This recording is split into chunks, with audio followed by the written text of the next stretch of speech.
Alright, what's going on, guys? And today we've officially had the DRZ4SM for 3 months. So I wanted to do another walk around of the bike now that it's all modded out, talk about my favorite mods, and then we're going to take it for a ride, test out how the bike is on the highway, see what kind of fuel mileage we're getting, test the 0 to 60 time, and also do some sound clips just so you can hear how much different it sounds with the airbox lid removed. I think it really changes the sound of the bike. But let's go ahead and get started. Alright, so in terms of mods, we're going to go ahead and start with the freebie mods. So I did remove the reflectors in the front. They are just an adhesive, but are a little tricky to remove. So I do have a video on that, as well as removing the seat strap, which is kind of a pain from the factory. The seat strap makes it so you have to take both side panels off just to be able to remove the seat. So I didn't like that. And I really like the look of it without the seat strap. So those two mods are awesome. All right, and the next mod, it's one of my favorites, and I do it to pretty much every motorcycle we have, is the Canyon Dancer tie-down rings. These things are awesome. They're pretty cheap and just make it so much easier if you're towing your bike around. So if you hook it up in the back of your truck or a trailer, it just gives you a place to put your ratchet straps, and you don't have to loop it around the suspension, the handlebars, anything like that.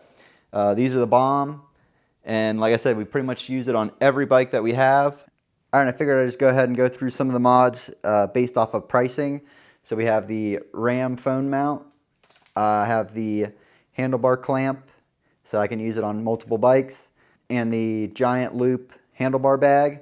That's pretty awesome, especially since there's not much storage, or pretty much no storage on the bike itself. Besides whatever's on your person.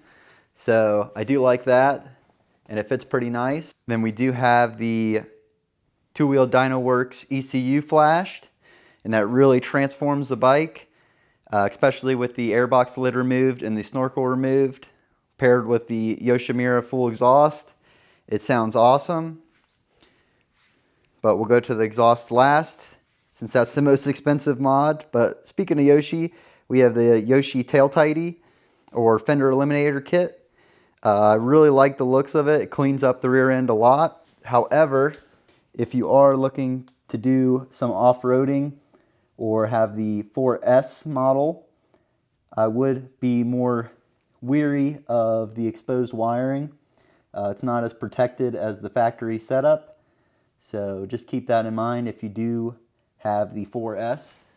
And finally, the full Yoshi exhaust really changes the sound of the bike, wakes it up, but I think it looks awesome.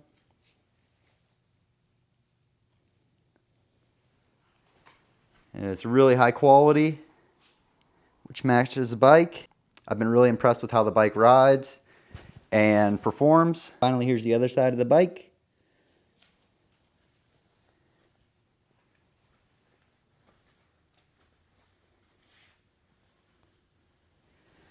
Now let's go take it for a ride, test it out, see how it does on the highway.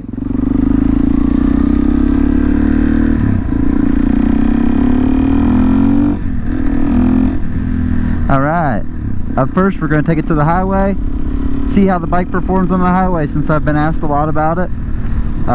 Like I said, I don't take this bike on the highway. It's not really meant for it. Supermotos really aren't meant for the highway, in my opinion. Sure, it'll be fine for an exit or two, but I don't think it'll, be desired to ride more than a couple exits. But it's a supermoto. It's made more for around town, back roads, twisty roads, hooning around. That's where the bike shines. You want to go on the highway and ride, just a couple states over. It's kind of a you want to look for a different bike. It's not really the bike for you, but for somebody who wants to get around town and blast around and have some fun, I think it's a phenomenal bike. I've been really impressed with it. Honestly, I didn't think it'd be as fun as it is. It's got plenty of power. It's the second most powerful supermoto I've ridden. It's more powerful than the XR650 and the old DRZ4SM. now that it's got the ECU flash and stuff. Let's go ahead and skip to the highway and see how the RPMs are.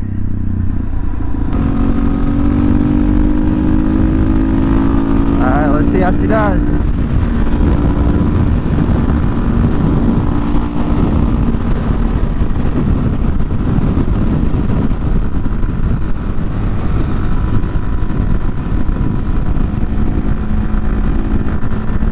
Going about 70.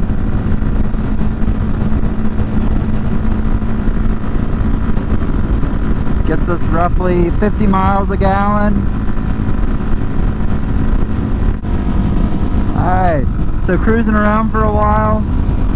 I'm getting roughly 53 miles per gallon at 70 miles an hour, and 65 miles an hour, getting about 58.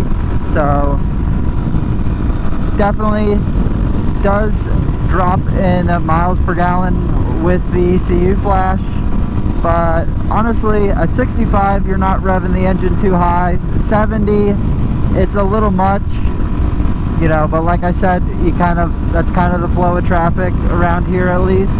So 70 miles an hour, it will do it, no problem. Get you a couple exits, yeah. This one's way more fun on the back roads. I did have a pretty strong headwind before, so I'm getting actually roughly 60 miles per gallon at 65. That's one of my favorite things that I didn't really expect when I got the bike, was the slipper clutch is super cool, and it makes downshifting, you know, a little bit more fun. It's not so scary or intimidating to be aggressive with downshifting, because the bike isn't going to want to chirp the back tire where it'll skid. So I've been really happy with that. This is really the first bike I've ever ridden that has a slipper clutch, and nobody really talks about it, but it is a really cool upgrade over the previous gen DRZ.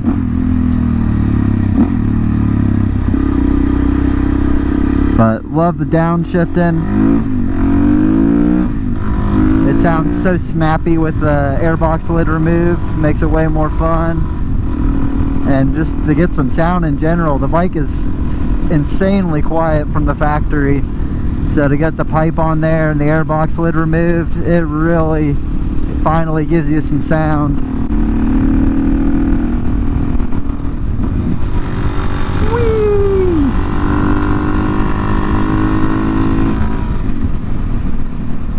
The bike is so fun in the back roads. That was a cop. That first blip of the throttle is insanely different with the airbox lid removed. It like cracking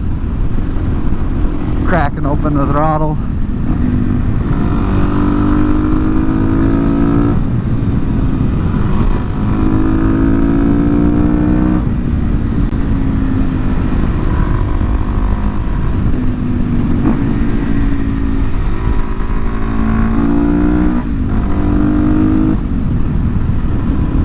It's so fun.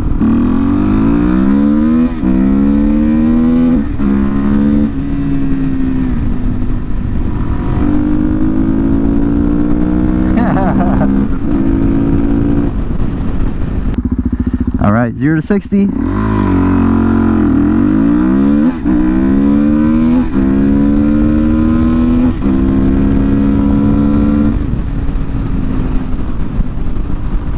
.4 seconds. It does 60 foot in 3 seconds.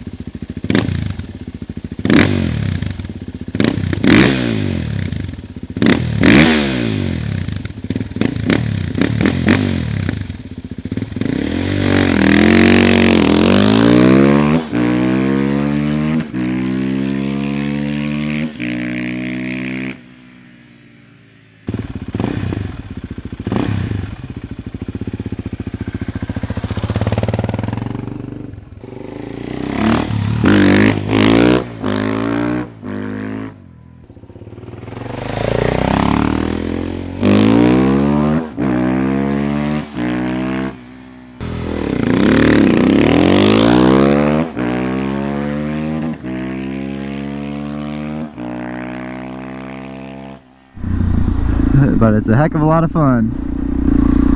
Yes, you don't have a 6th gear, but even if this thing had a 6th gear, my 450L has a 6th gear, and it ain't good for the highway. So actually I'd say that one's worse on the highway than this one. I feel like that one's gonna blow up on the highway.